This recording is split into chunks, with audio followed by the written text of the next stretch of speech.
Our next guest made history when she became the youngest person to win a Best Actress Academy Award in 1987 for Children of a Lesser God. Marlee Matlin's career since then has spanned dozens of film and TV projects, including her latest as the school counselor in the ABC family show Switched at Birth, and Marlee Matlin is here on the couch. Good morning, Marlee. How are you? Good morning, Gary. How are you? So I want to set the stage here. Marlee, Academy Award-winning beautiful woman. Jack Jason is signing for Marlee. I'm going to have a conversation with Marlee.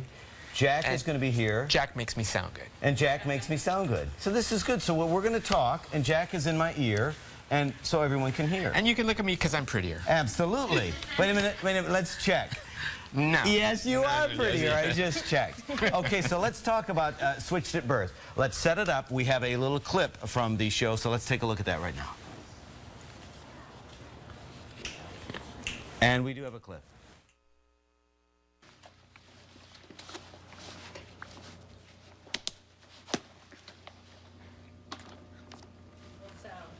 It has no sound.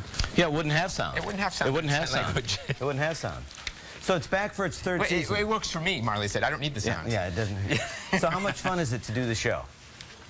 It's a lot of fun, and because I get to use my sign language completely on the show. There's subtitling, and we work with hearing cast and deaf cast members, and it's a great show, and it's a lot of fun. And there was one episode we actually had where it was completely in sign language and all subtitled. What was the whole episode? What was the reaction to that show? That show got a huge positive response, more positive than we would ever have thought it would have gotten. It was truly groundbreaking, and it broke barriers. It really did. Well, then what is the biggest misconception people have about people who have hearing loss or are deaf? A lot of people who have yet to meet a deaf person think that we don't speak, we don't drive, we don't have families, we don't have lives, and it's completely the opposite. What we can't do is just hear, and that's the only thing we can't do. We can do everything else except hear. So, and this obviously is part of your mission.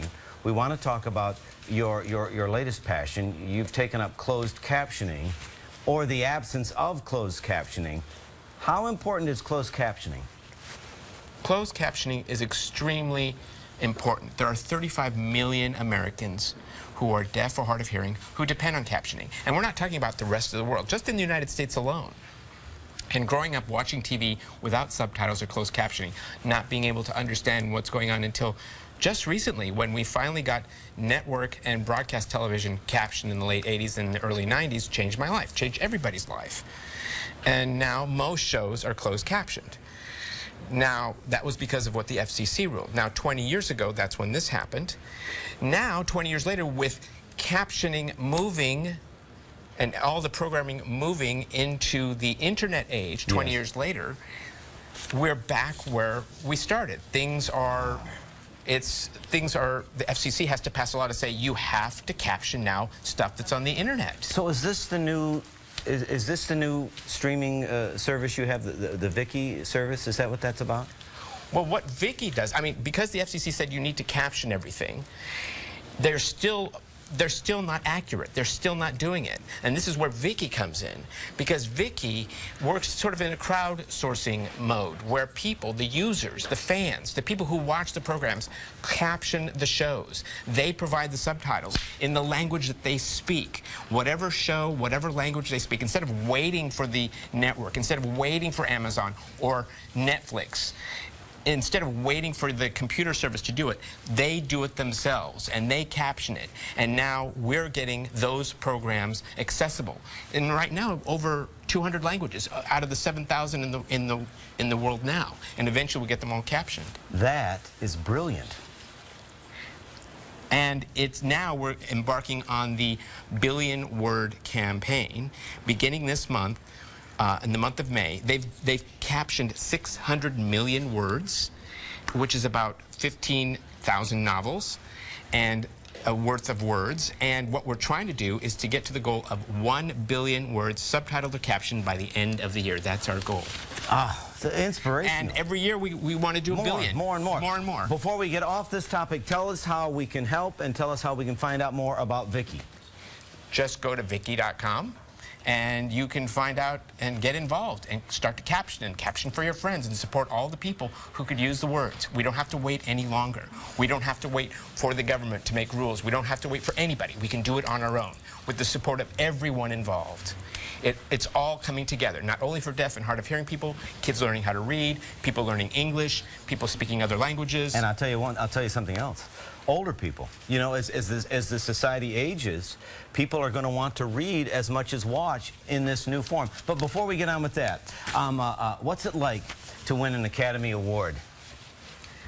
Well, see, 27 years ago, let me think.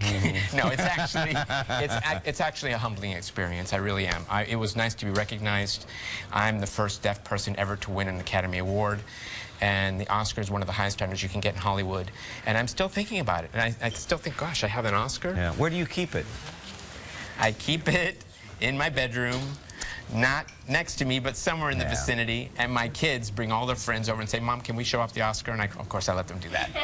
But it's a lot of fun. But the thing about that award is it stands for so much more than just your mastery of that role. You have taken on the role of an advocate for people who need help, like things like Vicky and helping out here with the Jack. This has been great. What an honor to meet you. And what are you doing? What are you doing later today? A lot of interviews talking about Vicky today? I have so many more interviews, and I'm going to check out New York City because I really love New York, and it's great to be back. Good. It is great, and it's an honor to meet you, Marley. Thank you very much. That was fun. That was Jack. Thanks. Not bad. That was good. Yeah, and we're the first ones, so they're all warmed up. And you can watch Marley on Switched at Birth when it returns June 16th with new episodes on ABC Family. Thanks, both you guys. Have a great day. Enjoy the city.